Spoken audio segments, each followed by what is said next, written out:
ভরি এই দুটোই পুজোতে বানিয়েছি। 1-1 2 ভরি। বাবা কত ভারী! তা বলছি দিদি, আমি তো শুনেছি সোনার অনেক দাম।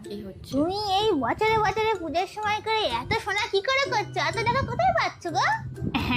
না মানে ওই লক্ষ্মীর ভান্ডার জমিয়ে বানিয়েছি। লক্ষ্মীর ভান্ডার কত টাকা দেয় বছর গেলে? একদম মিথ্যে কথা বলবে না। আরে না মানে আমার বর প্রতি বছর বানিয়ে দেয় একটা করে সোনার জিনিস আমাকে। ঢপ দেওয়াটা একদম বন্ধ করো তো তুমি। আমি জানি তোমার বর মারাত্মক কিপটে, 50 তেল নিয়ে আসে দোকান থেকে। তোমাকে এত সোনা বানিয়ে দেবে না। ঝেড়ে কাশো কোত্থেকে পাচ্ছ এত টাকা? আর মানে মানে ওই ওকে বলিস না, হ্যাঁ? তুই তো জানিস ওই ক্লাবে আমি একটা উঁচু পদে মেম্বারে আছি। ওই